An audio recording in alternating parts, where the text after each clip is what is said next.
RAC भनेको asymmetrical inscription एल्गोरिथमको part हो, त्यही हो। असिमेट्रिकल इन्स्क्रिप्सन अल्गोरिथमको क्रिप्टोग्राफीको पार्ट हो, त्यही हो। क्रिप्टोग्राफीको पार्ट हो, जसले चाहिँ प्लेन टेक्स्टलाई साइपर टेक्स्टमा कन्भर्ट गरिदिन्छ, साइपर टेक्स्टलाई प्लेन टेक्स्टमा कन्भर्ट गरिदिन्छ।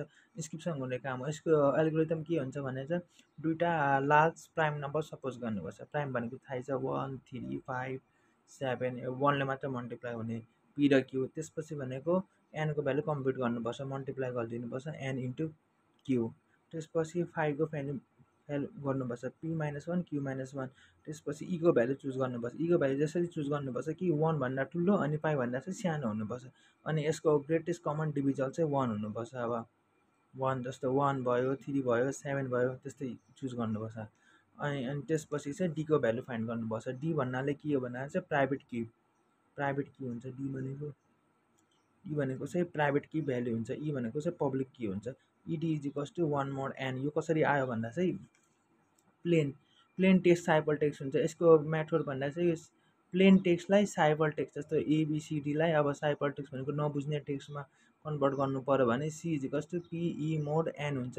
ई भनेको चाहिँ पब्लिक की भइहाल्यो होइन, पब्लिक की युज गर्ने मेथड हो यो भनेको चाहिँ फर्मुला भइहाल्यो। यो P is equals to E mod यो रट्नै पर्छ। त्यसपछि cipher text to plain text. Cipher text plain text गर्दाखेरि चाहिँ यहाँ भनेको प्लेन टेक्स्ट हुन्छ। प्लेन टेक्स्टले चाहिँ साइबर टेक्स्टमा यहाँ चाहिँ डी भनेको चाहिँ प्राइभेट कीको भ्यालु युज गर्नुपर्छ मोड एन। अनि यो आफ्टर डिस्क्रिप्सन भनेको त साइबर टेक्स्ट हुन्छ नि त। साइबर टेक्स्टलाई प्लेन टेक्स्टमा लानु भनेको के भन्छ, जुन फर्ममा थियो त्यही फर्ममा वापस आउनु, त्यही हो। अनि पिई मोड एन भयो। सी भनेको त थाहै छ, सी भनेको पिई मोड एन हो। त्यही यहाँ सब्स्टिट्युट गरिदिएको, सब्स्टिट्युट गऱ्यो भने पी आयो। अनि यहाँ पिडीबाट यो के भन्छ, यहाँ यसलाई के कम्पेरिजन गर्यो इडी र यहाँ 1 हुन्छ, यहाँ 1 हुन्छ, यहाँ 1 हुन्छ। अनि यहाँ पिडी 1 हुन्छ, पिडी 1 मोड 5 एन गर्यो। अनि यहाँबाट भनेको भ्यालु के इडी इज इक्वल्स टु 1। यो यसलाई चाहिँ यसरी पनि लेख्न सकिन्छ के 5n प्लस 1 अनि डी भनेको 1 प्लस के 5 डिभाइड बाई डी। डी भनेको प्राइभेट के, त्यही हो।